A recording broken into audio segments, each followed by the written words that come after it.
Yeah. So yeah, well, I built this and pissed off my neighbours. But for those of you who know IQ, John Jarrett is a very good town and city planning officer, and he works for planning consultants, and he came down and sorted my neighbours out. He killed the two this side, and one of these is just gone. Well, because the initial permission was too restrictive, wasn't it? For you, Yeah, it wasn't going to work. Yeah, it was. Yeah. And then John came in, and then sort of helped, and then put his weight behind it and his influence and expertise, and Yeah, rolled them over a little bit. he did. Yeah, he turned Southampton City Council into quaking maniacs. Really.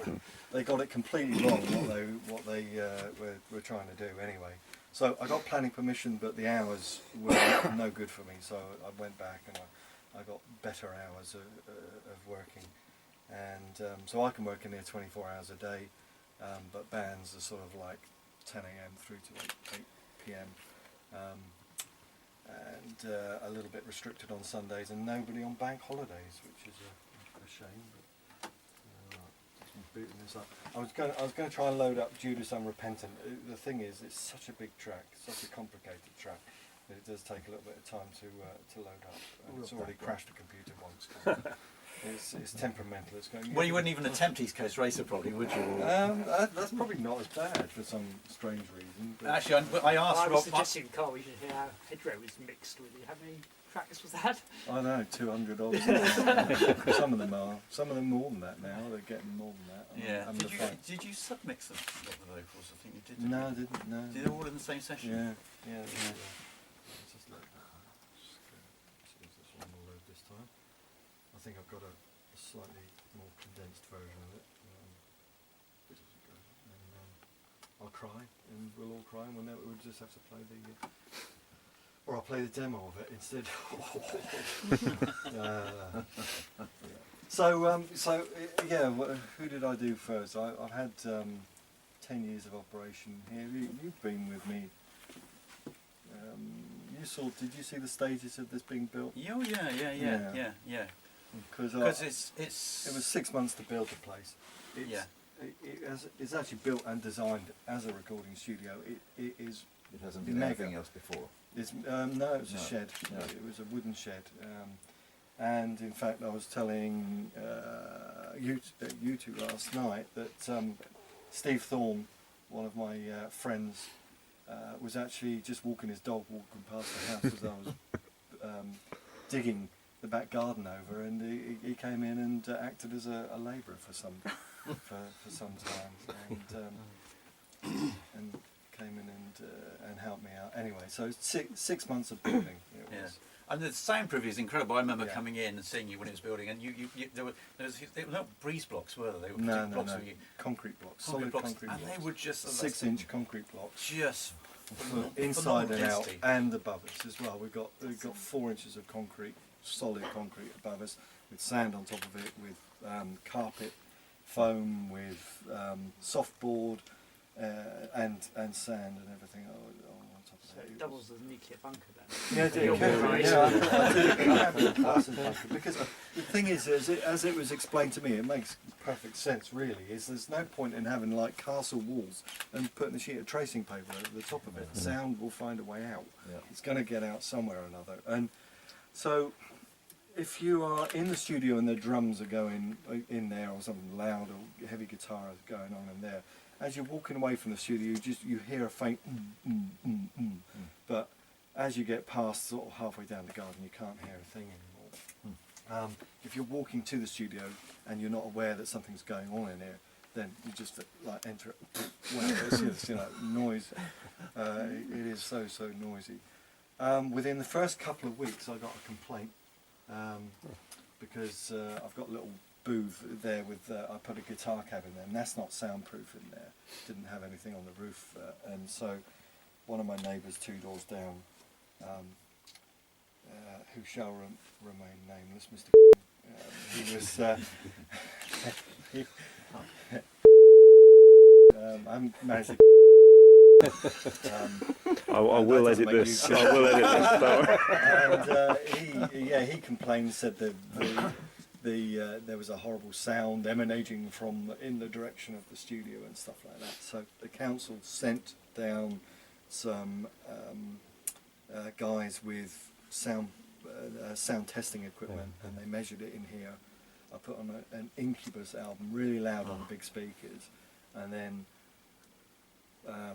he closed the door there and measured it out there, and then measured it outside, and he just laughed. He said, "This is one of the most soundproof places I've ever seen." He said, "You've got no problem at all. All you've got the problem is keeping your neighbours sweet." So, actually, there's a next door neighbour there who's a lad, isn't there? Who does music up in upstairs room, and sometimes there's more. And there's more noise from that. Yeah. And it's and in fact the guy himself, Mr. shall remain nameless. I think he plays violin or flute or something like that. And I hear him. I should shout over, "Oi, turn the bloody noise down." Put it in tune. That's probably more offensive than the fact of being out of tune than the actual volume. So okay, when I built the studio, I didn't really intend for it to be a place for kind of everything. I just managed to build that booth big enough, generally for vocals, for guitars, for things, but just about big enough to squeeze a drum kit in. And in the days that I built it, the Vogue sound for drums was big. So I thought what we'll do is we'll get guide parts down for all drum sessions in there, and then we'll go to bigger recording studios to record drum kits on albums and stuff, which I'd done on some of the IQ things.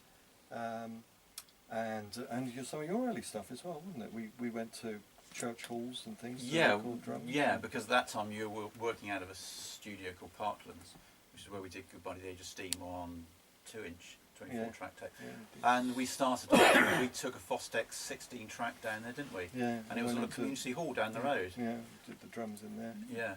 And got a big kind of drum sound. And, yeah. But as it's sort of the years have gone by, people don't really worry so much about drum sounds, and there's ways of cheating it to make drums sound bigger. Obviously there's reverb units that you can put on things to make it in church halls or in school halls, all that sort of thing. But there are tricks that we've got nowadays to sort of make it happen. And then I started recording drum kits in there and learning a way to sort of make them function correctly for getting a good recording at the end of it, or getting a good mix at the end of it. So that's how I did it. But as far as the BBT stuff is concerned, what generally happens is you have a guide track that comes with no drums on it, don't you? With a few guide instruments and guide vocals on it, sung by Greg in his beautiful style voice. And then we just get Nick in, don't we? Nick, kind of one of the first instrument that goes down that stays on it. And the way that we approach it with Nick is he's never heard the stuff before. He just comes in, sits down, has a little chat with you two about it, really, doesn't he? And just says, "Okay, well, what do you want for this?" And Greg goes, "I want for this bit and for that bit." And it goes, "Yeah, okay, I think I got it, man." And goes in there and plays it, but he doesn't play it in one go. We go for it section by section, and it mainly, I don't know, 2 or 3 minutes at a time, or a chunk at a time. Because the first thing he did with us, and Rob had recommended, and I was talking to Ian about this last night, is that Rob was keen for us to try Nick out, and we were doing Difference Machine at the time, and Rob said, "Come on, just try Nick out, just see how it goes. He's over, you can do a session, just see how it goes." So we said, okay. So he came and did Perfect Cosmic Storm, and that's what he hadn't heard it. I think he was doing a European tour, and I'd sent something to him on the tour to say, "You probably need to prep this, Nick, because it's quite involved." And he didn't. When he came in, he sort of said, "No, man, I haven't had a chance to listen to it." I thought, "Oh shit, this is it." Instead, he just grabbed his first 3 minutes and sort of went for it, and we were immediately, "Wow, how did you do that?" He just locked onto it, didn't he? Yeah. And then just built it up, and then he was playing through section. Actually, he was running into the next section and thinking, "Well, how did he get that bit?" Yeah. So what you'll see when you go in there, but this screen here is my recording screen. That's my mixing screen, which is like basically like that mixing desk part of it. But this is the recording screen, and we have cue markers telling us what's coming up. It's showing flute instrumental, the Old Bailey bit, verse, bridge, chorus.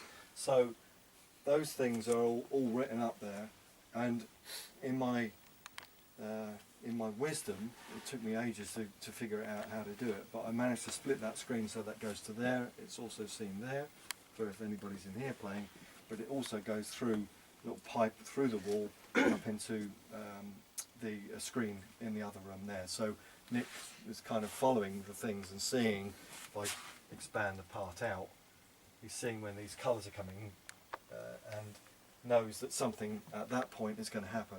You can't see the time signatures that are up there, but he's got a pretty good ear for it, and he's got a pretty good timing capability in his head to sort of say, yeah, okay, that's what I need to do. So this was actually quite a tough little song for him to get that beginning bit, wasn't it? He made it sound really, really smooth, but it wasn't, you know, it wasn't sort of 1 or 2 takes. It was, I don't know, what, 6, maybe 10 takes of parts. Because there's strange pause, wasn't it? That sort of bit at the beginning. Yeah. So we record those down. We record between 6 and 8 takes of it. It goes to Andy. Andy edits it. I comp it up and decide which So he one. chooses the best part for each part of the song.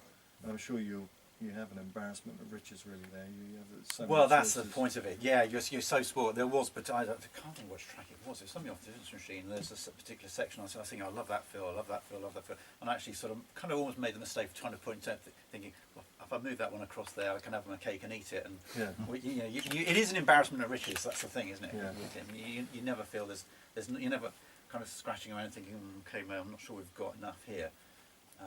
There's always too much, really, isn't there? And there's a sort of sense in, well, okay, well, I've chosen this particular comp, but it's a shame that we're not going to have this and not going to have that and whatever. And the great thing is he's so accurate between takes. It's not as though you can cut between takes and there's a different feel or a lesser drummer. You probably... Of course I do, Yeah, It's you really cut between takes difficult and they're just playing slightly differently and that's the difficulty. He's natural. He's so easy to work with in the studio, and I'll use him. I must have done 200 or 300 songs with him now. Some for you. I've got other guys that he works on. Obviously, Steve Thorne stuff. There's the guy Lyndon that was in yesterday. I've done 160 odd songs with him, with Nick playing drums on it. So it's really good. Anyway, we do the drums. It goes back to you. Greg puts his bass lines down for that, and then those files get sent off to, I presume, Danny, get sort of farmed out. Yeah, so Andy does all the work from then on in, sending it out to people via the internet, or I suppose post in the early days, was it, that you were doing? Yes, it was. Yeah. Andy Tilson played on this one as well, and it was interesting because we approached Andy and we thought we'd like him to be involved in doing some parts. I think we initially, from the track, we sent him actually.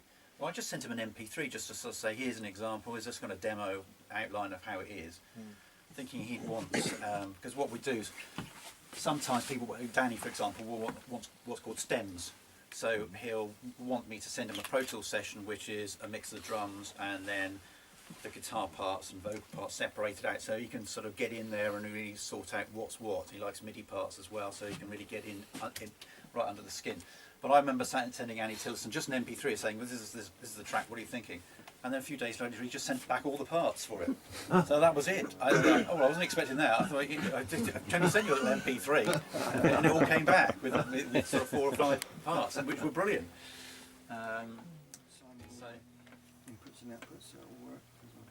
So the Judas was a fairly complete demo. It's not as though we sort of kicked it around too much in terms of the arrangement. David gave us a complete arrangement in terms of the structure of it, and some outline instruments. And then, as Rob was saying, Nick came in, Greg put in a bass track, Andy Tilson came in, and we built things up. We got some harmonies going in there. There's the Old Bailey section, and Dave Gregory was down for the day or something, and we just, he was sort of sat at the back and we said, Dave, you just need to go in there. And he went in and did, all right. Yeah. He did about 3 or 4 takes, but the first one that he did was just, I was just getting a level on it. All right. Yeah. So this is the drum part here on its own. For the process.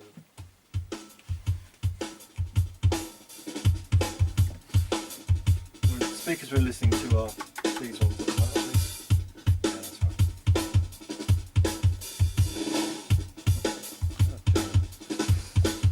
This is the complicated bit.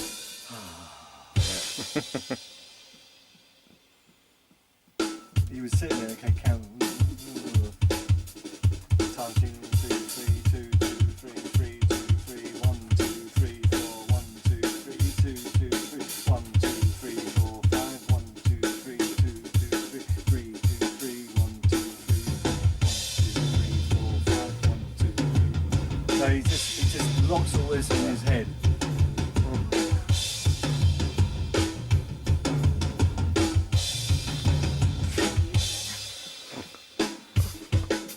So what you're seeing there is the waveforms of all of the instruments that we've got going on. The bass drums, the snare drums, the toms, the cymbals, and everything. So these transients that you're seeing there are, I can go in and look at them very closely and see what they're doing, see if they're playing, if they're hit cleanly. If they're not, I'll replace it or something. And then we just work on that as the basis, and then it goes through to Greg, who adds his Play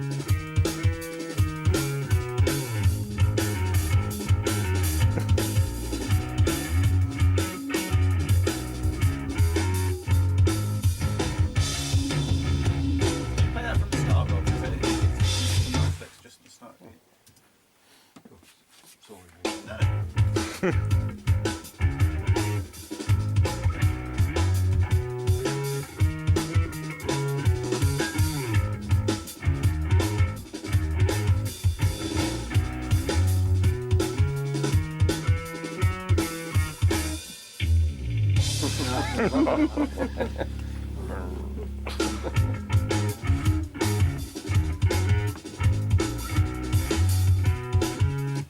Carries on. Who else went? Who went next on this? So that's a Rickenbacker guitar. Greg's particularly fond of using this Rickenbacker 4003.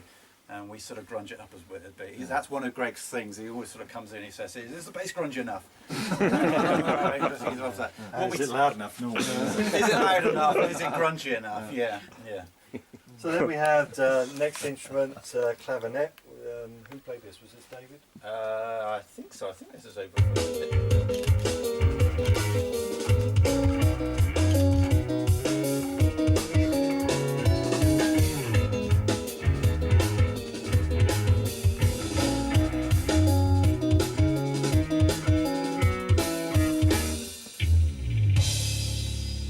Yeah, I think that was David provided that at the demo stage. Okay, yeah, it probably was actually. Yeah. Early days, wasn't it? And then there's some piano from Danny, which is actually held in a thing called MIDI. MIDI is a recording process whereby from keyboards, modern keyboards, they have these sockets on the back which allow you to record the data coming from the key strokes that you've got. And it's shown here as, let's expand that out, as notes there, which can be played. Should that be played? Yeah, it should be, because it's not silent. There it is. So we've got a piano on here, which is not real. It's a sample of a piano. Where is it down here? Mini grand. And we can change the piano, we can change the levels, change the sound of it, or it could, if I wanted to, make it an upright piano, or a bigger grand piano, or I can make it strings, or I can make it a Fender Rhodes piano. Just change it around, and it's all, everything is still fluid at this stage. It's not printed, so the part isn't printed there. Although it's played, and it's played live by Danny, it's actually just held as data in there, so we don't actually necessarily need to print the parts. So there's another example of up here.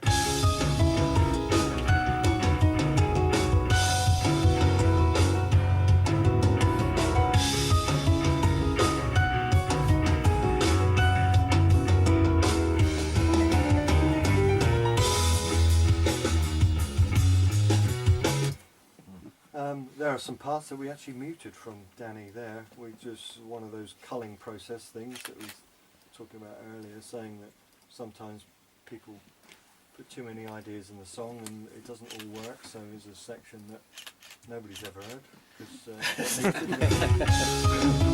That was an earlier part in the bridge.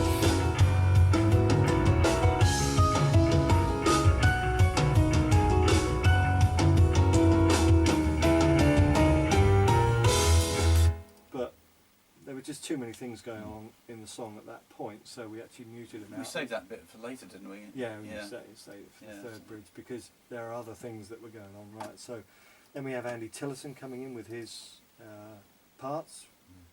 Well, I say coming in, he sent us these parts, which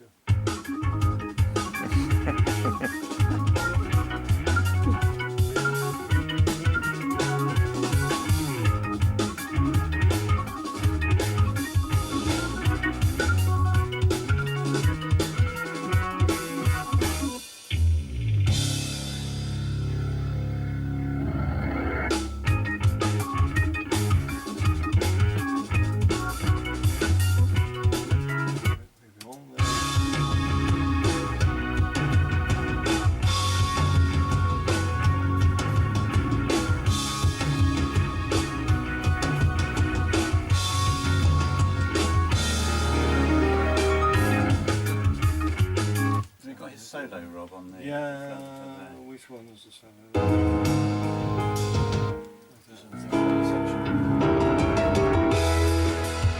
Next section.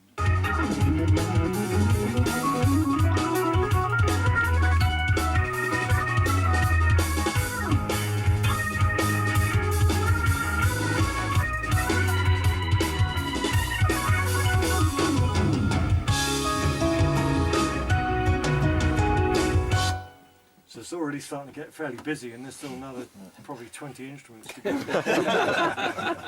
So then we had Rachel, who I believe you met yesterday, doing some parts on it.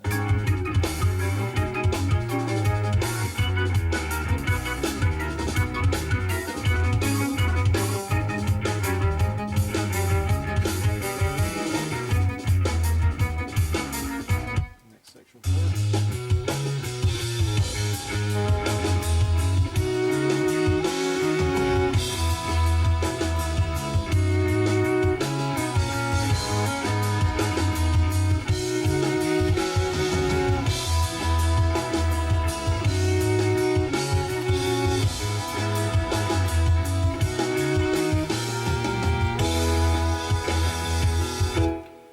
So sections that are in colour are sections that are being played. The ones that are greyed out means that they're not being accessed anymore. We've muted them off because there were just too many things going. So right at the beginning of the song, for example, we had Rachel playing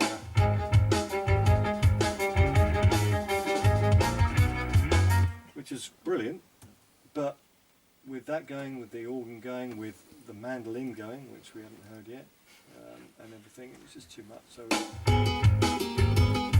that kind of Greek kind of thing that was going on through it, and then acoustic guitar. So it all built up, as you see. Acoustic guitars, these are all sort of like the meat and bones of it, and then we have the top lines, which are coming through, which are Dave Gregory's guitar parts. Which, how many tracks? 2 tracks. There's only 2 tracks of it.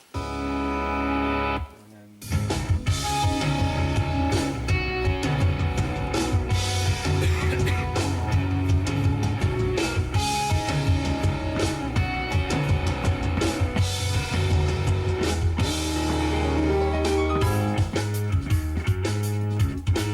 so luckily Dave Gregory knows that there's so much stuff going on that he can leave things out. He can just say, well, I don't have to play with this part anymore, so somebody will take that for me, and so he leaves himself some nice spaces.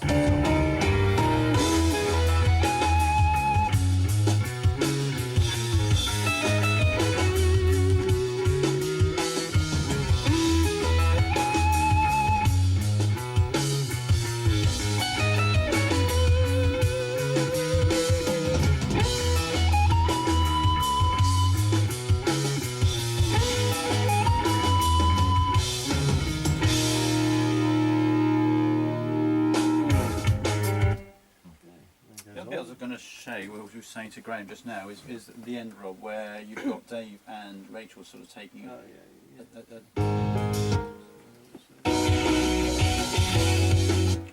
was Greg's guitar, was it? That crunch guitar? Yeah, Greg's one.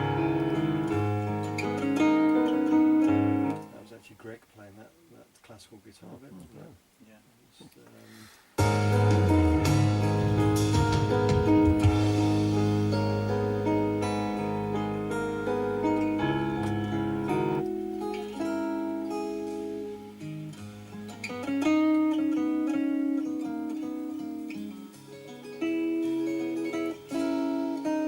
lovely part. It does get a little bit lost, doesn't it, in the track? Yeah. It was. It was I think the competing, piano really. kind of. I think we decided we'd bring the piano would be a bit more dominant, didn't we? Shame because it all that. It was lovely. But it's not very dominant as sounding or commanding instrument, really.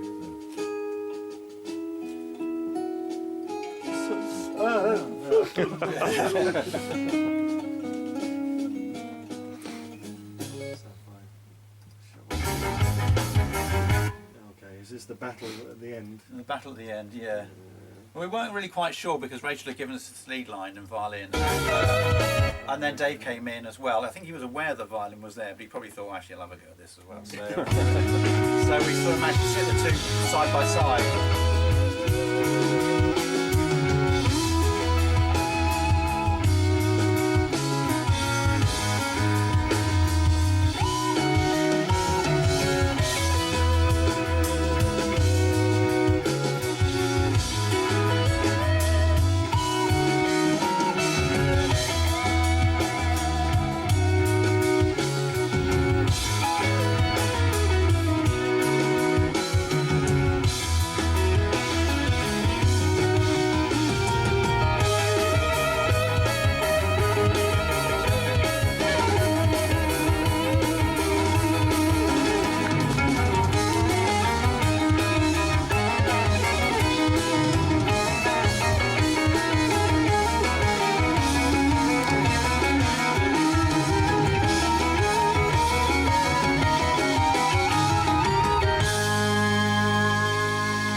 Drum piece at the end has got a nursery rhyme to me. It sounds like something off.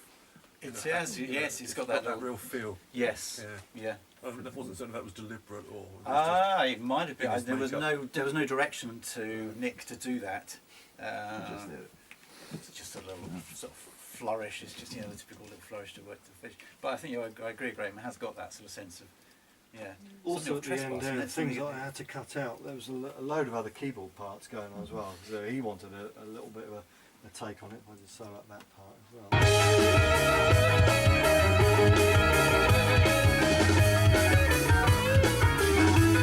So everybody wants a bit of a slice of the pie.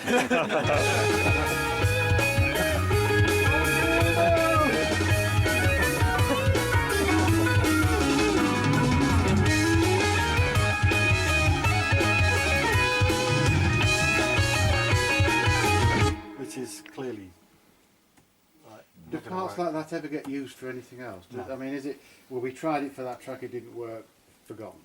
Or do you Forgotten, think, oh, because we've got these, we might be able to... No, because it's specific to this song. Yeah. It's the I key of can't this think song, of the any tempo. examples where we have done that. No. No. Maybe the idea, going into another song, saying, well, what you did on Judas was good, but we couldn't use it. Can you give us that idea on something else? So sometimes there's a little bit of mourning for you get attached already to a particular part, and you think, oh, we're not going to have that part. I really like that part, and you sort of, okay, it's for the better good. I hope you sort of trust and sort of think, okay, it's. And then sometimes you feel like you need to fight for it a bit more. But it's an that example. Andy Tillison came in; he was trying to muscle in as well. And it was just too much. And Rob would call me and say, "This is doing me in." They're all. I said, "Come on, guys! There's 6 instruments going on here. What are we going to do? What do you expect me to do?" Do you have some sort of arbitration? We also we kind of I give him options. I just say, "There's too many going on here. Here's my take on it.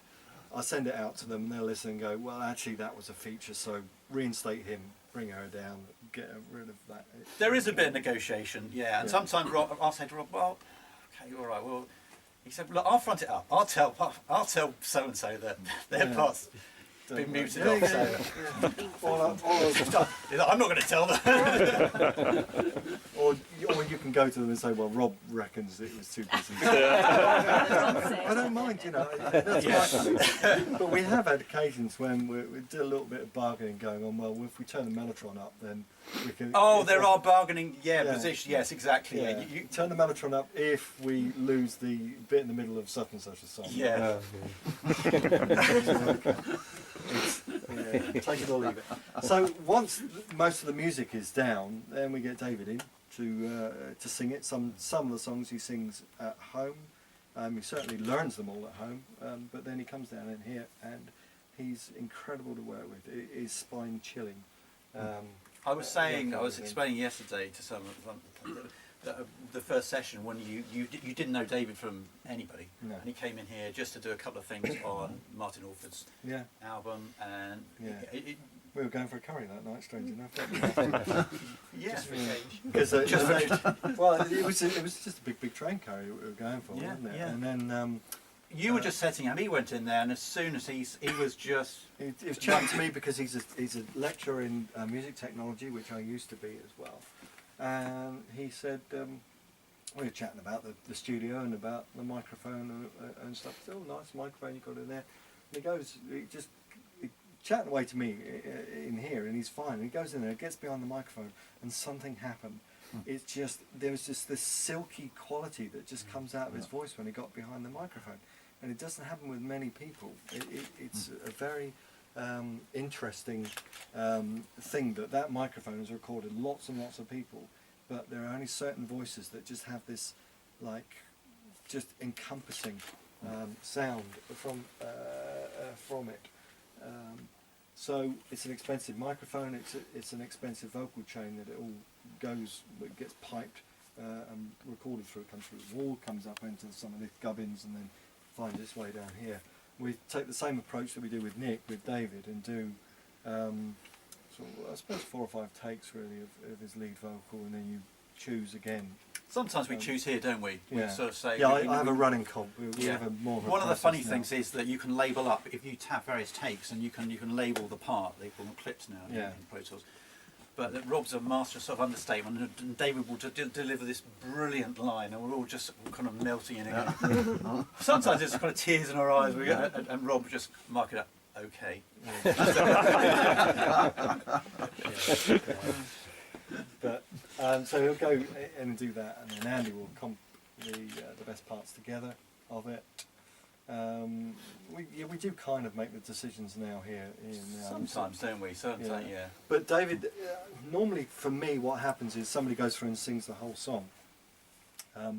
David does it slightly differently. He likes to deal with it in sections, and he'll do the lead vocal, then he'll stack up all of the backing vocals for that section as well at the same point. So he likes to go. So if I solo up just his He lead comes in, vocal. he's got the arrangement kind of worked out in his head. It's it's written down, and he knows what he wants to do with it. Expertise inspired by Titian, which he modified, fine-tuned along Dutch lines. So he might go and do that sort of 4 or 5 times. I don't think I've got the other takes here of it on this track. No, I haven't. But then he'll go give us some harmonies and things, and just all the ahs and so that's where were there 6, 7, 8, 9, about 10 of them. So he builds up a set of harmonies, and so he'll sing the first chord, then he'll have others. No more. And then I'll have some little, which are sound effects from him. And he stands in there and I'm thinking, what are you doing there? It all kind of builds up to this. the need And then we got some more of the...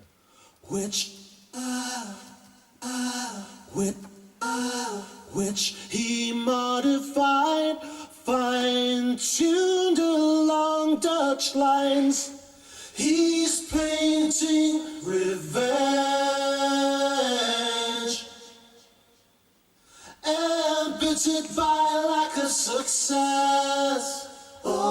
Oh, with signature techniques, attention to details, and fine telltale brushstrokes of badger and sable, expressing contempt for greedy dealers getting rich at the artist's expense. Infamous forger and restorer, Judas Unrepentant, Brandon a charming old lovable rogue. Judas Unrepentant, hey, Judas Unrepentant, hey, Judas.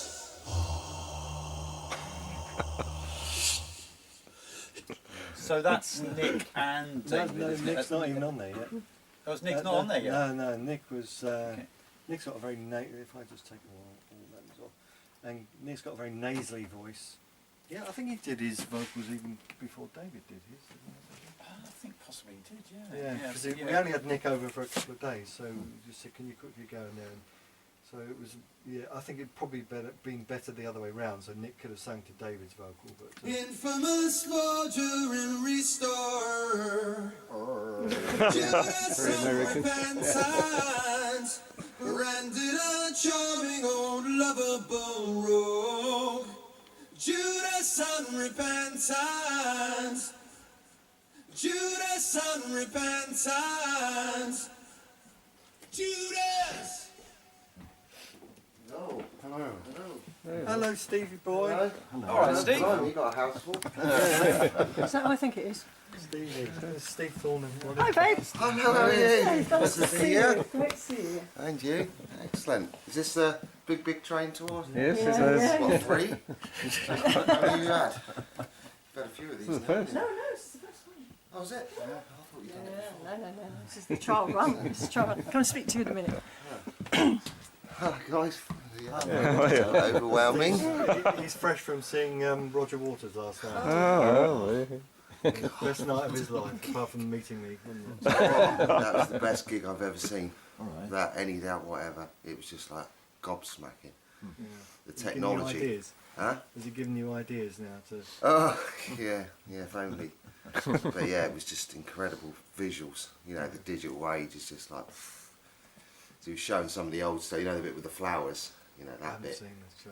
No? I haven't seen- no. That was all like using the old stuff, you know, and how it was so grainy. It's like looking at something that was made, you know, 100 years ago, and compared with the digital stuff that's around now. It's just like, you know, it's like you stood there, and they were projecting like a wall on the wall, if you know what I mean. So like a dirty wall on a clean white, Yeah. like that, and the bricks were projected exactly where, like that. And all of a sudden it just go like that, and it just all fold away, and it's like someone was grabbing you by the scruff of the neck and ripping you like 5 yards forward. It was, everyone, I could see people going like this. It was absolutely stunning. So yeah, looking forward to the DVD when that comes out. God, that's going to be amazing.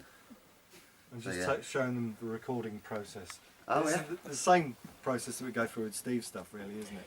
Yep. It's a very similar thing, because you compose your stuff at home, right. bring it in to get Nick to put his parts on it, and then you put your basses on, and then it Yep. comes around to me to tidy it all up, and Yeah. We call polishing the turd, really. That's what we yeah, Charming. yeah, Yeah, that is though, yeah. charm To a degree. personified, right?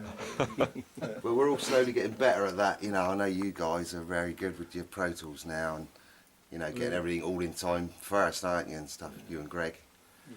You know, so it's like, yeah, hopefully less needs to be done as time goes on. That's a theory, isn't it? I'm trying to train them all into the ways of the ways that it should be. But again, same problems with Steve. Really, there's so many choices to do, isn't it? And just is culling your own songs of it because you're composing all of it. These guys have got coming in from 4 or 5 different places, whereas yours is all kind of composed by yourself. I still have to go through that massive process of. I like this bit, but I like the other bit, and I think most musicians, because they maybe they can hear and concentrate on more things. Whoops! You tend to overdo it, don't you? Yeah. And then it's a case of what can the human brain actually listen to. And you've got to pick the thing that is the beautiful thing that's happening at that time, and you've got to make room for that, really, haven't you? So it sort of shines through. But we had a classic example with you with this percussionist that came in, Nick, wasn't it? Or the Beggsy guy, not Nick Beggs. But he was. He had all these percussion instruments, and there's some things we'd never seen before. It was fantastic. Array of percussion in there. There's this little bag and bringing out these things, and he's making these wonderful offbeat rhythms with a couple of your songs. And going, this is fantastic. This is brilliant. We use this. Oh, and another track. We'll use that. And it got to the end of the mix. He said, "Doesn't suit it really, does it? It doesn't work." That's and, it. It's all go through his process. Paid a guy to come in and do his best, and it kind of worked. Yeah. But up to a point, and then it's like, is it really that necessary to do it? So you have to make a big decision. It's but you difficult have to sometimes. be true to yourself and true to imagine yourself listening to it in 10 years' time. Do you remember the big front end I had on the track Into the Ether? It was a great big ambient thing going on for ages, and I was living with that for a couple of years, that was how it was going to be. Right at the last minute, it's like, get rid of the whole thing. Just thrown away, and it's a bit of a jolt, for you, but you learn to accept these things, and the decisions get made, don't they? Is that something I said? Probably, yeah. yeah. You would have said something Sorry, like, guys. what's that load of meandering shit there? What is the point of that? And then you suddenly go, you're getting too involved in what you're doing. It takes an outside person to put you straight. And to see it for what it really is and not what you think it is. You can rely on Rob's honesty sometimes with these things, can't you? You need it. you need it actually sometimes. Yeah, whether we ask for it or not, sometimes Rob will say, you know what, and you do need that, don't you? Totally. Yeah. God knows what it would all come out like if we didn't have it. Shaking the hands, yeah. All right. Okay. Nice to meet you. Nice to meet you. Bloody hell, How are you? Oh, crikey, there's people All over the place. Nice to meet you. I'll just continue this on through. So once David's done his parts and back vocals, Nick's back vocals, and then everybody, all the parts are here, it comes to me and they just leave me with it for, depending on the song. What was East Coast Racer was about 4 days of me just trying to piece it together and figure out what was going on and mix all the sections, because I mix it, I get the drums ready, then I get the drums and bass ready, drums, bass and guitar ready, mute all the guitars and bring up all the keyboards, drums, bass and keyboards together, mute all of the instruments and do drums and vocals, and then try and blend it all together. That's kind of the process that I do in a nutshell, but it does take days and days to do, because it's just so much of it. This was 130 odd tracks of audio on here, and there's a lot of things you still haven't heard, just the little ancillary bits like the bells, the glockenspiels that go,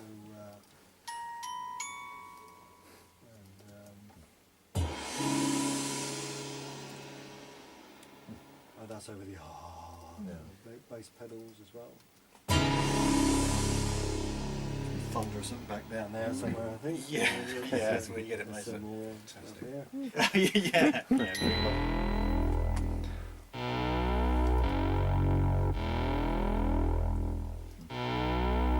And those are from Yes, yeah. There are some fairly good plugins now with sampled Moog Taurus, and which we have used, but now the latest set is from a set of bass pedals. Were they the sort of new one? No, it's the original. Because they've re-released the source pedals, haven't they? No, it was John Wetton. Which Martin Orford had, some of two or his. three sets of bass pedals, and Martin Orford always wanted a set of bass pedals. He was the keyboard player for IQ at the time, and so he bought them off of John Wetton, cleaned them all up, cleaned all the contacts, brought them in here, and we just played each note and put it on a tuner, because they invariably go out of tune, so we stuck it onto the tuner there, and until we got the note in tune, and then put it into the computer and recorded that note, then moved on to the next note, put it in tune, and did that. My session's got a long one, short one. Yeah, that's right. Long one, That's short you've one. got the comp of it. Yeah, So, and you've got it as well. Yeah. So, yeah. but it's a lot better than all the samples that are on professionally recorded Moog emulations and all that sort of stuff. I still think it's the best. Definitely, yeah. The best And of sometimes we'll give Rob a mix with those pedals in. Sometimes he'll come back and so if you see credits with Rob Aubrey bass pedals, then that's where Rob and that was one in the case in point was East Coast Racer, wasn't it? Yeah. The big climactic bit. Rob just thought, I think it needs an extra bit of bottom end. Yeah, you missed the trick there, didn't you? He just sort of said, "Did you miss this?" So Sit in the back of the room and listen to that one. It's like, okay. And then in the middle section we've got the Danny playing the upright bass. Was that here? I don't know. I think it was, yes, yeah, wasn't it? What did he do? Yeah, it was here because he didn't do it up in.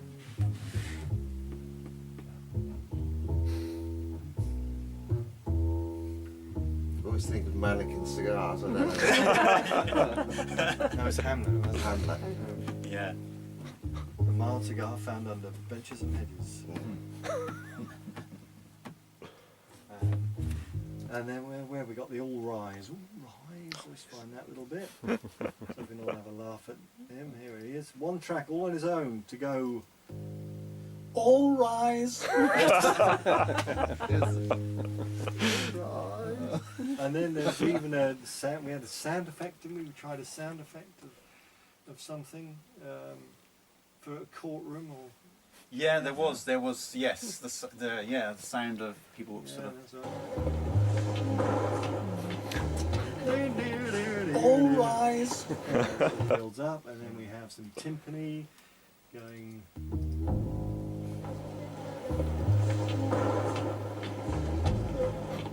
All rise.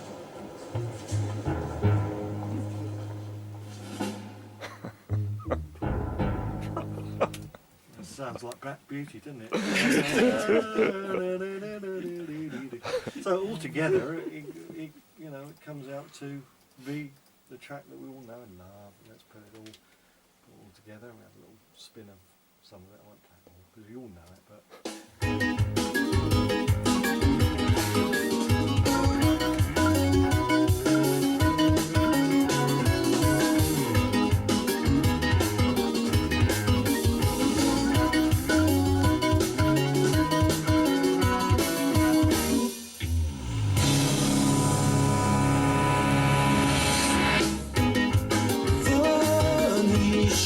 Expertise inspired by tissue,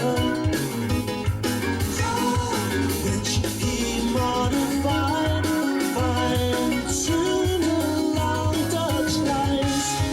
He's painting revenge,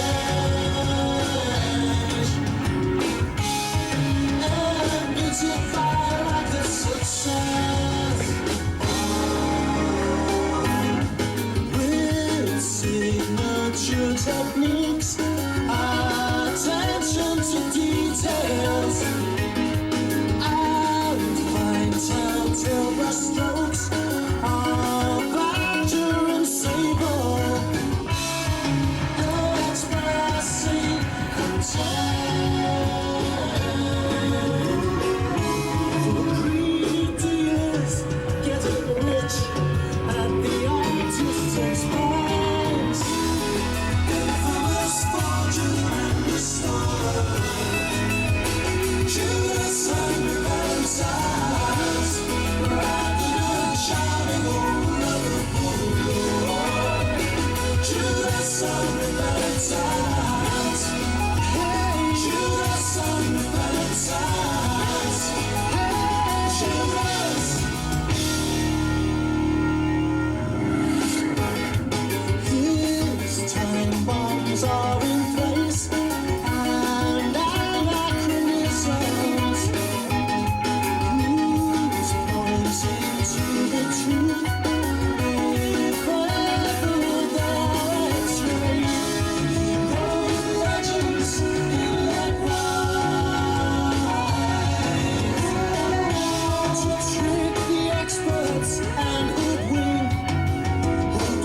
trained eye. Infamous fortune and misnomer.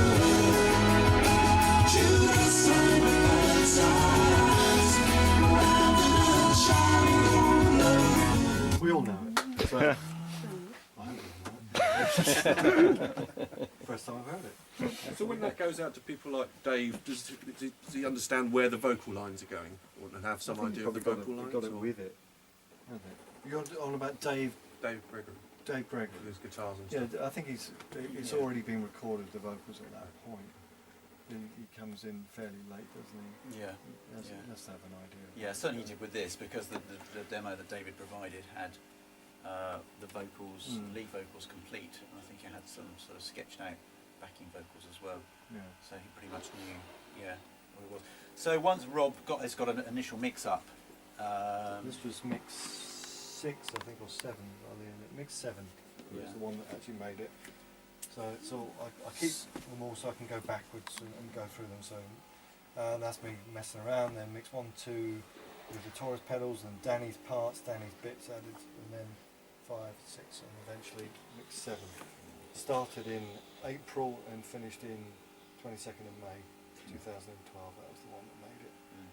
And there's just tiny little tweaks, you wouldn't really notice. So what we tend to do, rather than us gathering, because we're sort of scattered around, I mean, it's easy for me to snip up here, but what Rob will tend to do is upload a mix, and then we'll download it. Because the age-old thing is that Rob's listening to it here, and we're listening to it in different rooms, speakers, systems. Some people listening to it on headphones. So their experience of how the mix sounds is completely different. And it's being able to sort of sort out certain systems will. To start off with this, these Genelec speakers broke, and I had to mix it on a different set of speakers. I hired a set in for a while, and they were good. They were £3,000 a pair. They should have been good, but they didn't quite give what we needed, did we? So I had to go down to these speakers, which are Yamaha NS10s, and they're £200 a pair. I had to mix it on that to start with, in the second place, until I got the Genelecs back. Once I got the Genelecs back, it was for that really. I was kind of flying blind on it really. I mean, some engineers will swear blind. They will just use these, these Yamaha NS10s, and will just sort of say, because they're very revealing. They're nasty. That's another way of putting it. Yeah. And, yeah. That's I play it a little bit on that.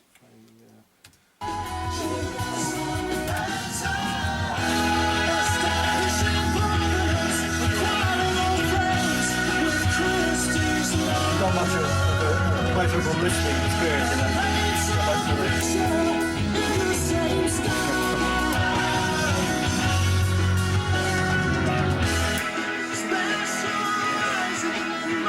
Those ones, the white ones up here, supposed to sound like a ghetto blaster.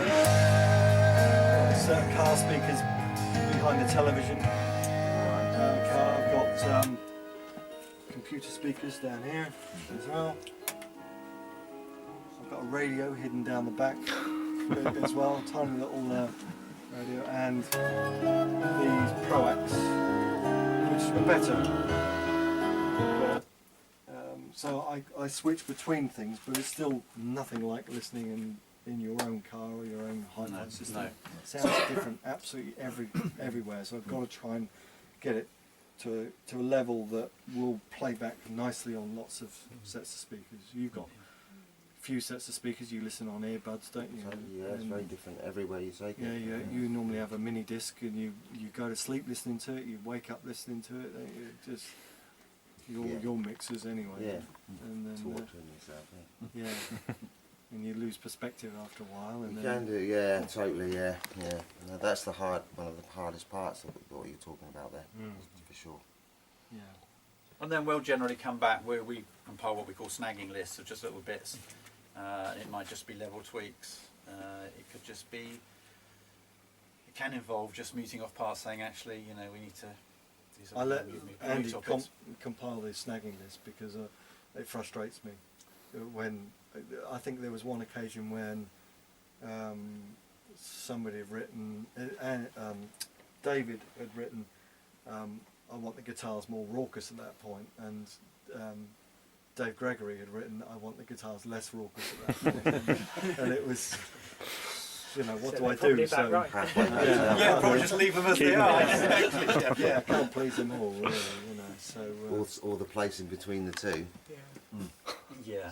So Yeah. do you do much treating of David's vocals, or is he his own effects box? Effect. I put a little bit of echo on it, and that's a reverb and echo, and that's it. He does his own sound effects, as in, he knows what he wants. The other thing that he does, which I've never seen another singer do it, is really interesting. Sometimes he will eat chocolate and coats his voice, Kate just to Bush give, did that just to give him famously. a little a thickening of the vocal sound. Other times he'll sing backing vocals with one hand cupped like that, and sometimes with two hands cupped, because you can hear now my voice is changing from that to that, so you get this kind of megaphone effect. And he'll go up to the microphone and he'll just sing like this, and just have this. And I wonder what he's doing. He's just trying to make his backing vocals sound different than sort of 10 Davids. And sometimes he really achieves that, doesn't he? Yeah. And really. And that presumably is why you use Nick and the other. Sorry, I don't read the line notes slavishly enough to know how many of the members of the band do backing vocals. I do He'll never some. go. Greg does some. If we find some of Andy's backing vocals.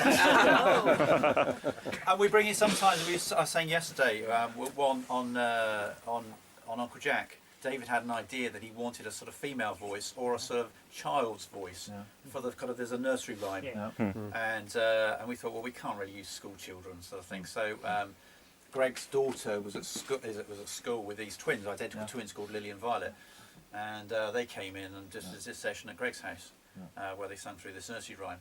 And the clever bit for me was that that bit part was written. And then when David and Greg were working on Hedgerow, David found a way of using that nursery rhyme and weaving it into the end of the Hedgerow playout as well, which was a bit of a masterstroke. So the girls are heard on that bit. When on Hedgerow, we got in other people which came in. He just popped in, didn't he, to say hello. And he retired from using everything. Actually, which can you just pop in there and just do something? Actually, with the Hedgehoppers chorus, with the brass guys did it as well. Well, that was really funny because these brass guys, at the end of their session, we sort of said, "Oh, we need you to just sing along as well." And they were highly trained musicians. They're brilliant. They're serious guys, and they were rubbish. They couldn't bloody sing for toffee, could they? And they were just laughing about it. They just went, they left here wandering down the garden path just in tears of laughter because of each other's incompetence in not being able to sing. And we thought, we'll be able to use something from this. And I remember going through it thinking, there is, I would say it's embarrassment of riches with Nick. I was looking at this stuff thinking, I don't know, there's barely anything I can use here. It's just nothing really. And then somebody else, a friend of mine who I went to see, she's got a sort of 8 or 9-year-old daughter, Verity Joy, you might have seen, and she sort of said, "Oh, my daughter's really interested in singing, and she'll sing something for you." She sang something, and I thought, well, it might be quite nice for her to do something. So we ran to Greg's. She was as shy as anything. She was happy singing at home, and then she wouldn't do it. She just wouldn't sing at all. And then we sort of said, "Well, just sing towards the wall, and then put the headphones on, put them in the microphone, and then within half an hour, she's found her confidence singing along." So so she does a little bit as well. You've tried some external things, haven't you, Steve? You've had some string players, and which was an experience. Yeah, well, these guys found good ones. Yeah. It was okay. It was a learning curve. Did you get kids in at all? I've done things like similar things to that. Yeah, I always wanted to do that. But yeah, the string players weren't very good, those were they? It was a case of spotting the good ones in amongst the bunch, wasn't it? Yeah. And it was Yeah.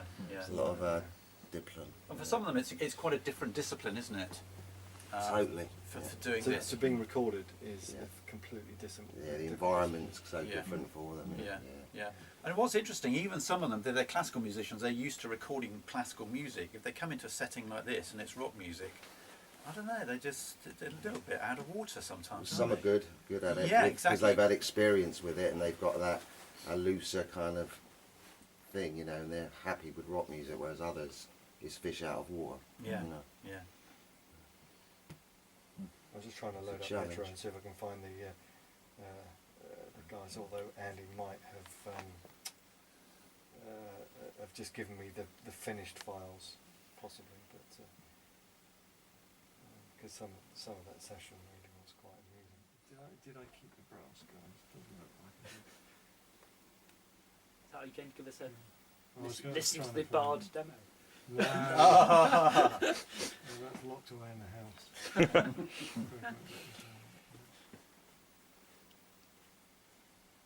I'm not sure any of theirs survived, Rob. Yeah. If it was, it was Oh, just... Brass Boys, there you go. There you go. Yeah.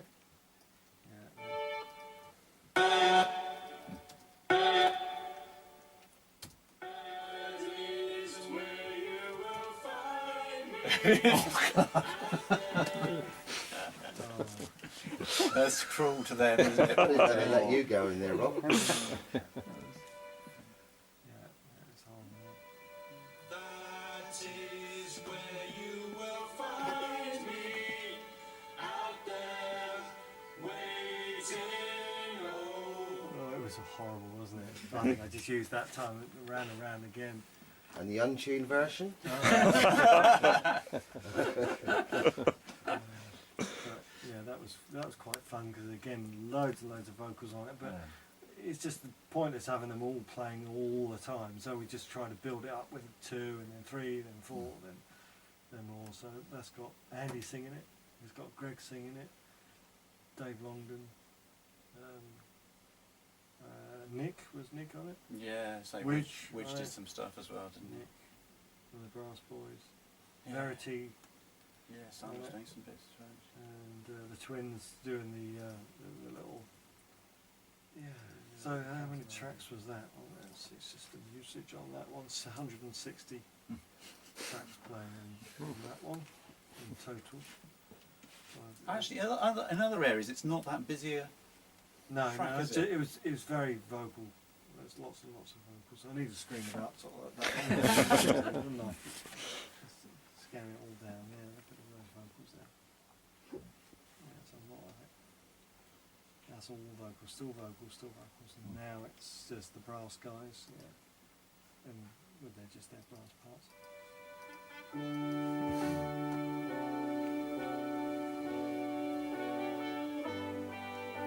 Cool. Out of tune there. We had real problems with them, didn't we, this time round? Just slightly peaky out of tune. But if you take every single human flaw out of music, what you're left with is shut up, isn't music. Steve. Who asked you? Oh. You know, those slightly off-tune things, I think that's what makes it. It rounds it up, doesn't it? Whatever. Otherwise, you just use a keyboard. Just makes my ears just go. Oh, oh, oh.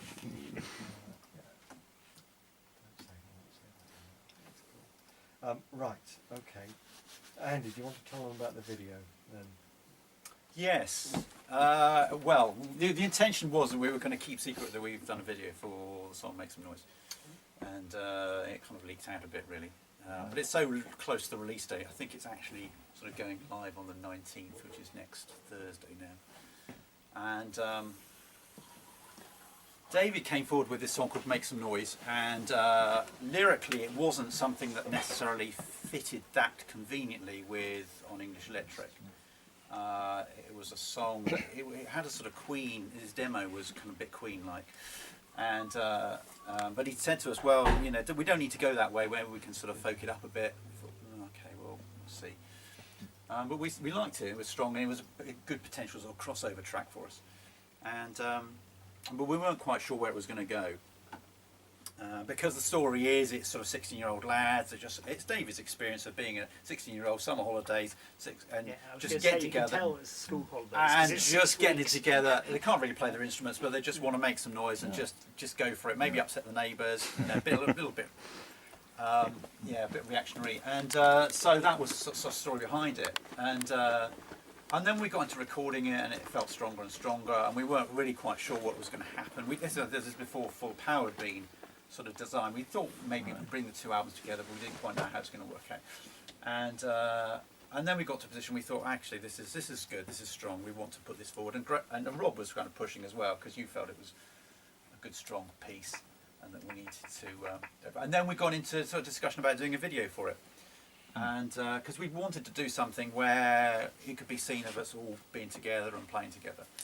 And it was then a case of deciding where we could do this. And there were ideas about where we could do it. I mentioned to Graham earlier, one of Greg's ideas, what about Winchester Cathedral? No.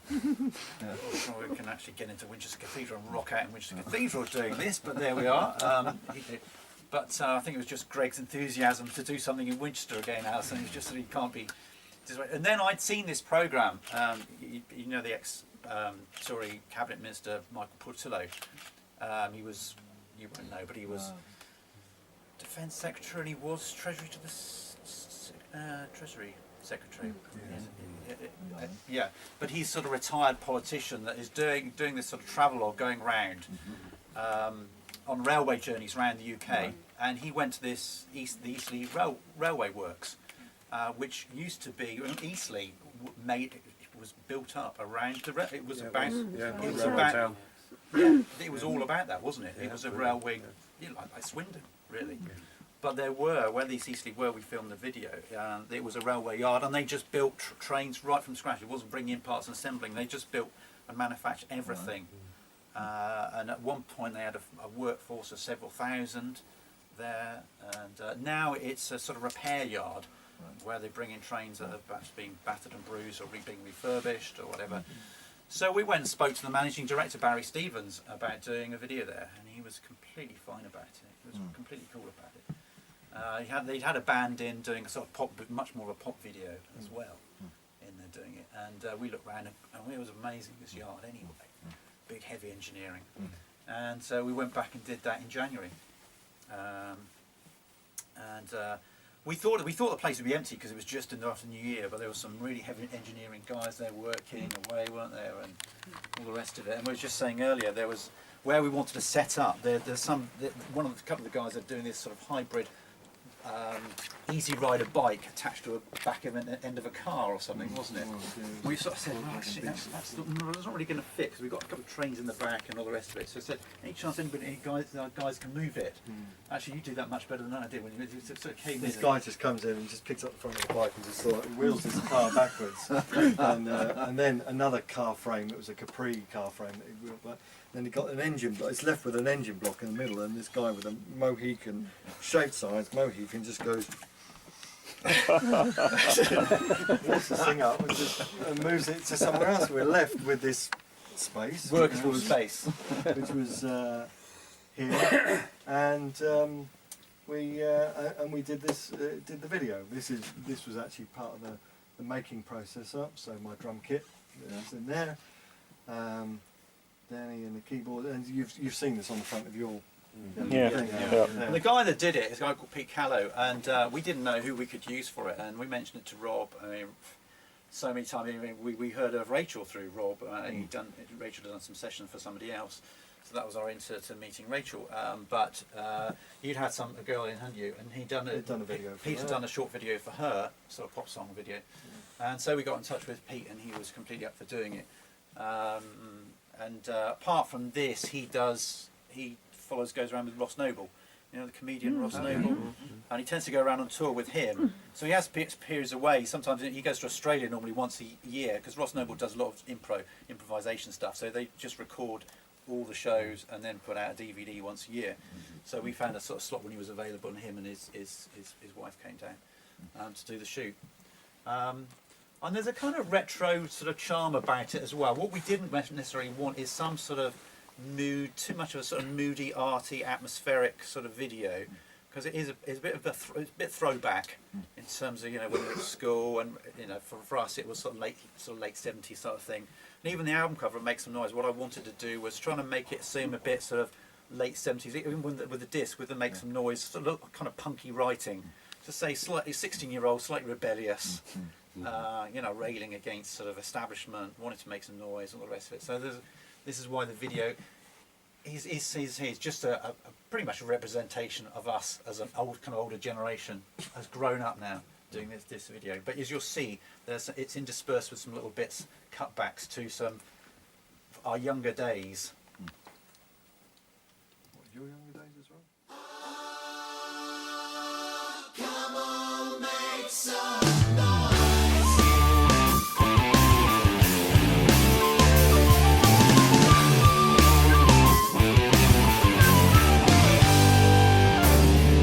Summer is here. We've got 6 long whole weeks, and so we find ourselves living the stuff of dreams. We are young, we've got it all going on, but one kid's primal roar is another man's deal. We're tuning up and plugging in, yeah. Come on, make some noise. Come on, make some noise. We're gonna crank it up, 'cause it makes you feel good. Come on, make some noise. Yes, come on, make some noise.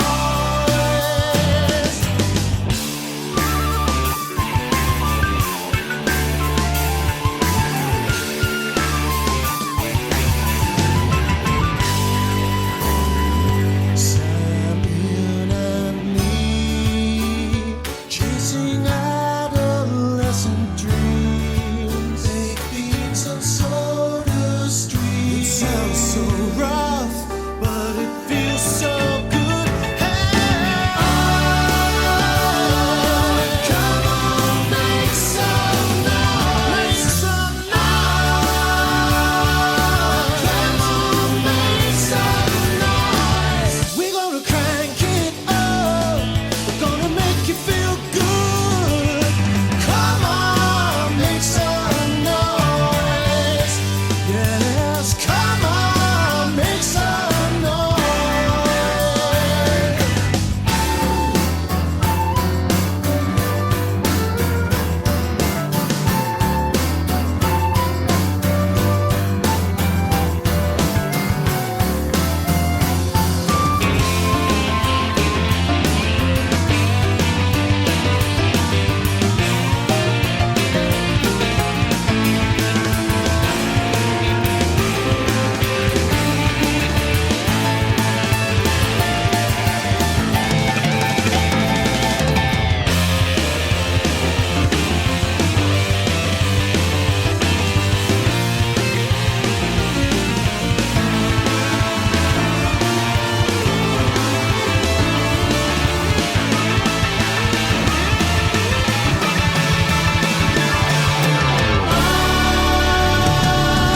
Come on, make some noise. Come on, make some noise. We're gonna crank it up to make you feel good. We're gonna go insane, running out of our brains. We're gonna crank it up to give you our love. Come on, make some noise. Yes, come on, make some noise.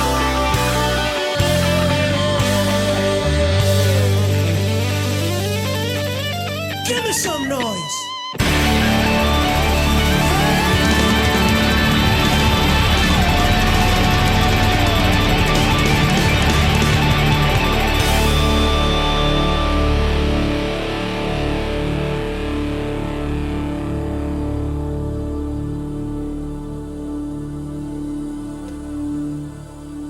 World exclusive. Fantastic. Brilliant. That's a hit record, that is. Actually, you didn't mention to Russell about the video, but A little bit more storytelling. What we did, we submitted old photos of ourselves, the various things. There's a really funny one of Nick, isn't there, actually? And there's some video, some footage of David as well. That's in it as well. So the version that's going to go live later this week will have those little bits in it as well. But it was good fun. It was good fun to do, wasn't it? It was a good day. It was very cold as well. It was cold. Talking about the summer.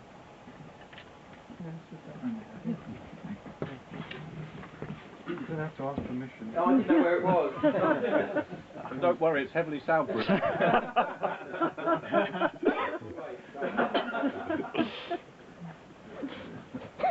So it's interesting. I mean, the reaction is just in the room has been good because it's a kind of crossover track for us, and we decided, okay, we're going to put it on full power, and it's the opening track on full power, and it does segue into the next track rather neatly.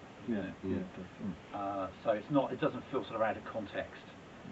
But it's difficult to judge how these things. You've just kind of got to go with it. We feel it's right. It's good for us. It's a crossover track. And the thing with the EP is, we'll make no bones about it. There are shorter tracks. There's an slightly edited down version of Keeper of Abbeys and Creative Butterflies.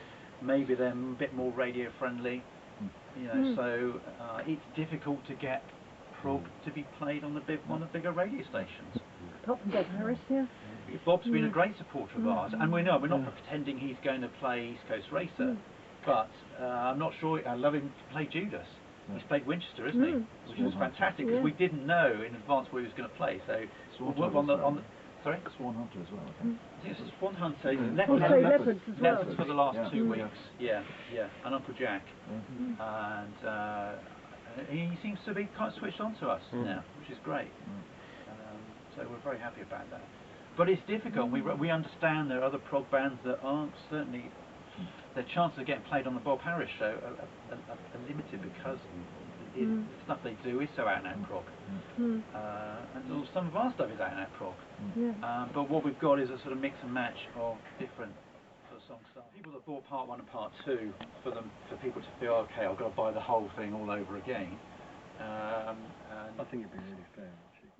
And you can get a download of just the 4 extra songs, which we're putting up on Bandcamp for very little money. So I don't think we're in any way kind of milking it or anything like that, or what we're being. I am. You are. Follow cash. It's all extra. Everything, all prog, everything prog just ends up in this funnel, and at the end of it, it's me. What's interesting, anyone makes any money. What's interesting is Rob has not come from a prog background. Rob was working at a studio in Parklands, and you were approached to do a Janus album, who were local lads, and that was probably your first full-on exposure to prog, wasn't it? And then we bumped into, we'd done a support with Judas and a gig in Walthamstow, and I'd left. We hired this van, and we had to squeeze everything into this van to get up to the gig. And when we were going back, I was thinking, that's great, everything fitted in really nicely. We got halfway down the motorway, and I said, anybody see my bass amp go in the back of the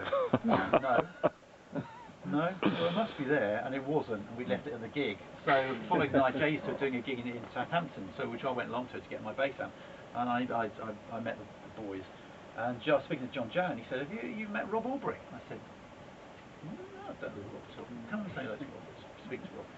And Rob was talking about his studio he's got working out in Parklands, and was talked about this session, radio session where Rob was, there were local bands coming in, just doing one song, and they would get paid on the local radio station.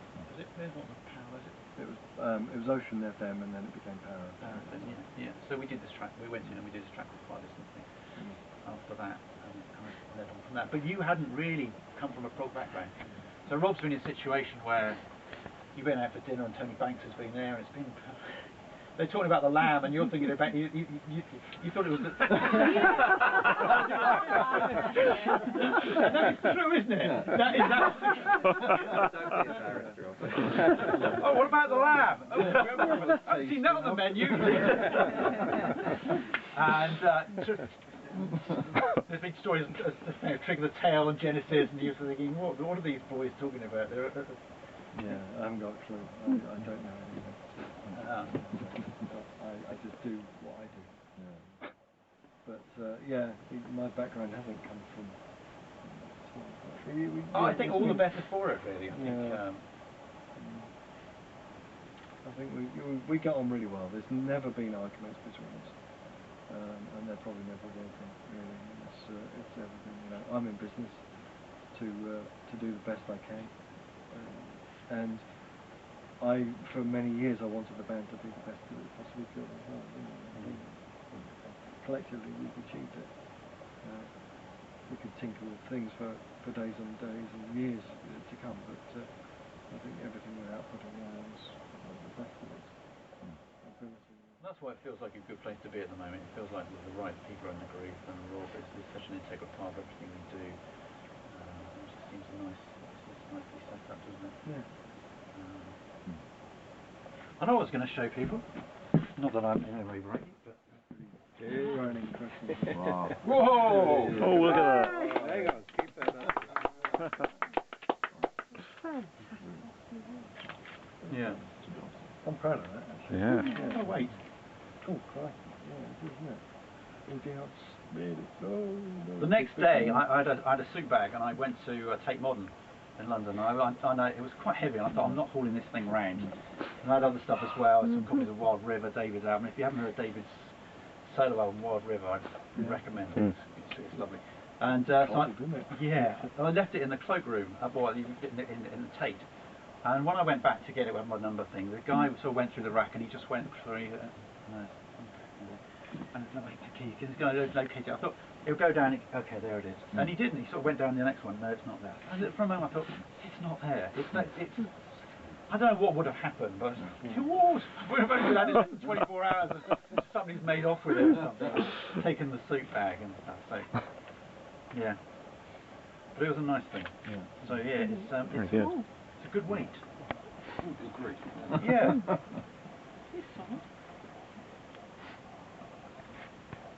Like an Oscar, really, isn't it? It is a bit of a prog Oscar. Yeah, it does. It's got that sort of sense of. A Prosca. That doesn't sound quite so good. That sounds like a condition, doesn't it? We've got to. Yeah. Randy, how does it feel to take 20 years to break through? I know. I know. It did seem it's sort of, yeah. I know. When we saw the sort of breakthrough category, we thought, isn't this a bit sort of strange? But yeah. Fantastic. I'll take a picture. Photo opportunity. Of course. Here we go. Hold it a little bit more the other way. No, other way. No, to your. Yeah. Okay. A bit more straight on. There. Perfect. Well, give it we more go. prog. Yeah, a bit more prog. There you are. Fantastic. There it is. Oh, I can see myself in it.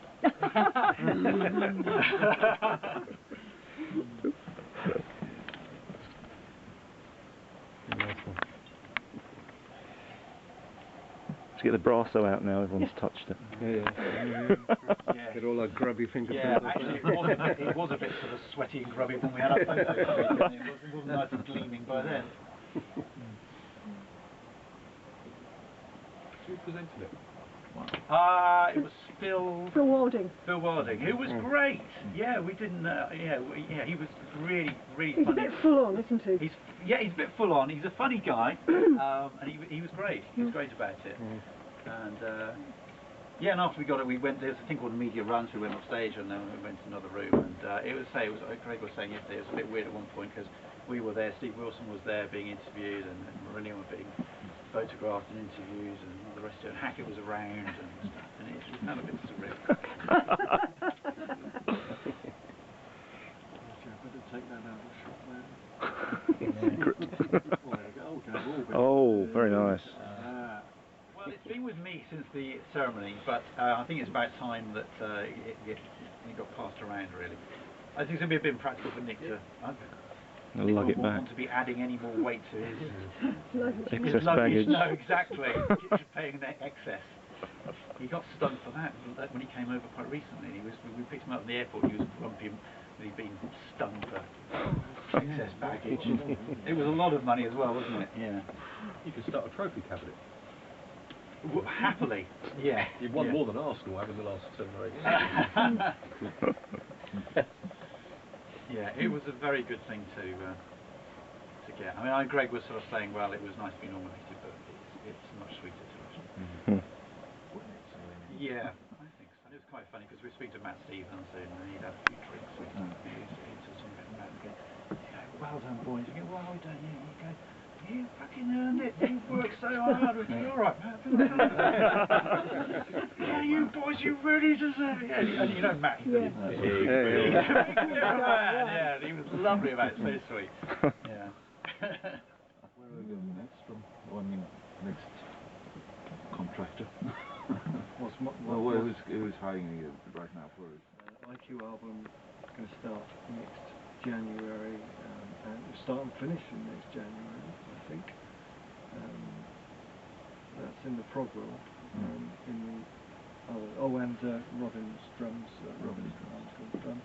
Steve Thorne album in October. Steve's got some time to finish off that. We're going to be dipping in and out doing bits and pieces, aren't we? Yeah. Well, we're doing drums with Nick for a couple of weeks, and there will be for a couple of things for this Hope project. And I think actually we're doing Hope stuff. I think we were going to do something for Station Master, but I think we'll need to. No. And then see, Nick will come over, and his time is he's being pulled in several directions, and we've had to sort of work out exactly. Yeah, we've not got exclusive use of it by any means, have we? No. He's got 17 songs to play on. Well, actually, one of the things was when he came over in January is that there were several other clients that wanted him and had to be kind of bumped, didn't they? So they've been hanging on, waiting for him to come back to do bits and pieces. So. I mean, the brilliant thing we were saying with Nick is that he can get through stuff. So, you know, if he can rip through something like Perfect Cosmic Storm in a couple of hours, then when he's working on material that's sort of 3-minute material, then he can 20 minutes a song. 20 minutes a song. Just go into 3 songs an hour. You and Nick make the whole thing seem effortless. It's great when the two of them are working together, and we sort of think, oh, okay, there's some really complicated sections here. Nick's got to get his head around this, and you know, so an hour later they. If I see him struggling on something, I'll just put up a cue marker where it is, or just counting through if I know where it is and things. And I mean, you might have seen video clips of small clips. I was in the studio and Greg sort of like, well, you know, sort of like 3, 2, 1, go, you know, and put some feel on and stuff. So it's all guidance until he really knows the song, which he'll know a few years later when he's doing it at live gigs. Ha ha! That's what I want to happen. Yeah, we all want to happen. I want to happen, but I want it to be right. I've had some horror stories which I've told the guys about doing festivals and things whereby things just go wrong at festivals, and if it is their first foray into playing concerts and just get it wrong. The festival, you got 15 minutes to sort of get on stage, get your equipment up and play it, and it's horrible, as you saw with the Sound of Contact guys. You know, when I was there, it was the amplifier they were using was blowing the stage up. Every time they plugged the amplifier in, it blew the stage up, and it tripped my mixing desk out front 5 minutes to relaunch the mixing desk. I couldn't do anything. There was no communication to stage because that had blown as well. Their desk on their stage had blown, and it went 5 times. So it just between the bands, and this was only between band 1 and 2, Sanguine Hum and Sound of Contact, and they had to cut their set short, and they went on stage without any form of sound check. Very unfortunate. And if that happened to you guys, we just can't afford it to happen. You've warned us off to festivals, haven't you? We've had plenty of offers to festivals and Cruises. Cruises. Actually, Rob, you might be. I might be doing that. You might be doing a cruise. Yeah, well, there's 3 booked next year for Sound of Contact. The Prog Nation, the Cruise to the Edge, and the Moody Blues Cruise. The Moody Blues Booze Cruise. I'm doing all of those, but I'm not sure. I'm not going to hold my breath. So where are you guys off to now? You're off to some of you for Watercress line? That's not on. It's not on now. Is it? Am I the Everybody's going home. To the Four Winds, I think. 4 corners of the earth. Yes. Gnarly. Well, I hope I've served you well. Absolutely. Thank you so much. It's a pleasure. I like people to see how it's put together. I hope I haven't shattered any illusions. I think I've been careful with what I've played, not too embarrassing. No, not at all. Some things and they're fully formed. Other things just need a bit of help, you know. That's just the way it is. And those brass guys couldn't sing. No way around that. They can certainly play. Yeah, yes, indeed. Yeah.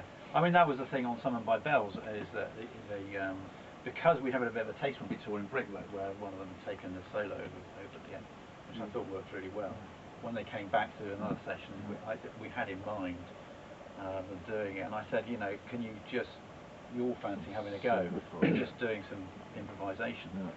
And when we got those, I was thinking about not having one lead instrument, but just sort of having them kind of blend, really. And I actually got to a point where I thought, you know, I'm not a jazz expert, for example, and I don't want to get ambushed by the jazz police on this. And Danny's much more cued into jazz, so I'm going to say to Danny, you know, you need to sort of confirm, okay, well, I'm okay with this, and what parts and riffs and motifs I'm kind of blending together here are working,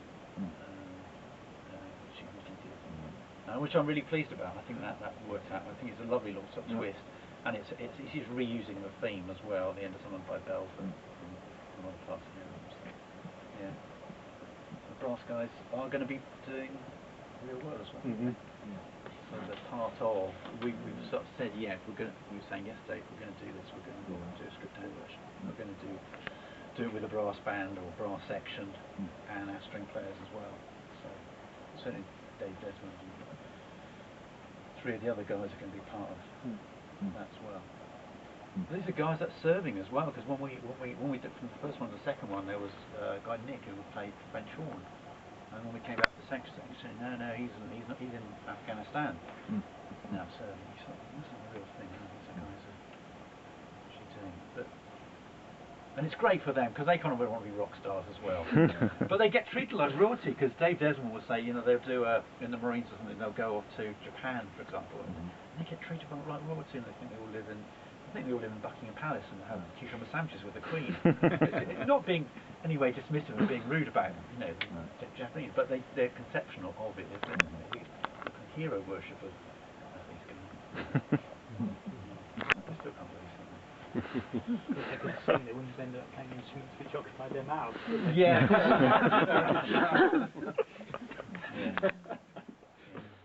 Could I ask you a big favour, the 2 of you? Could I just get a couple of snaps of you in front of the desk with the frog thing? Are you wanting photos, a group photo? Or I want a couple. I want a couple of you two. 2 of you guys. I know. You need to be careful. I know some of the poses that Rob can pull when photo taken after a long day in the studio. Not Miley Cyrus, please. No twerking, please.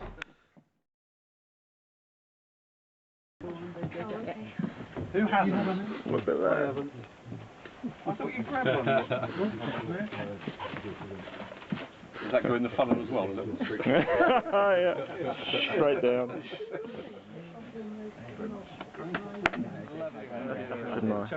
Yeah. As always, sir. Pleasure. Yeah. See you soon. And when you get the job, sort out everything. Yeah, you guys coming with us? I think you're giving us the right back, which is we'll be on our way.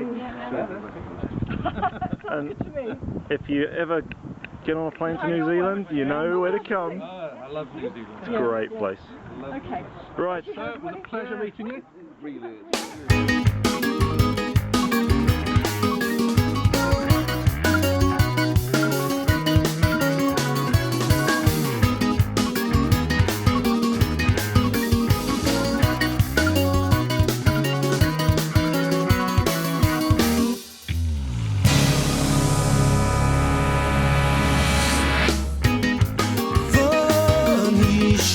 Expertise inspired by a tissue.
trained eye, infamous forger and restorer, Judas Unrepentant, branded a charming old lovable, Judas Unrepentant, hey, Judas Unrepentant, hey, Judas Unrepentant, establishing prominence, acquiring old frames with Christie's numbers, then paints a picture in the same style,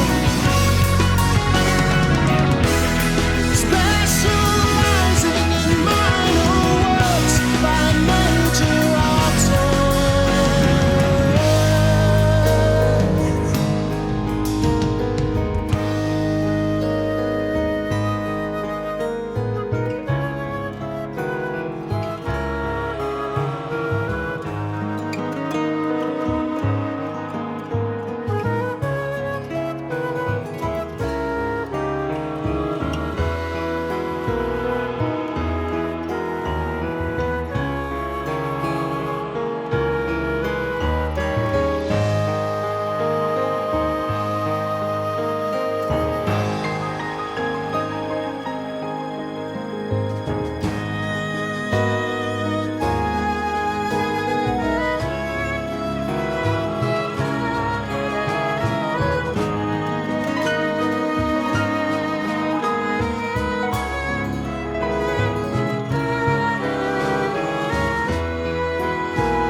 Always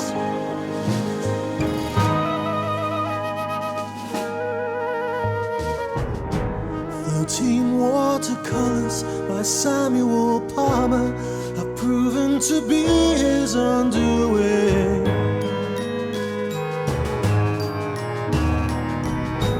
And so he confesses, and then he's arrested, charged him with conspiracy to defraud. Years of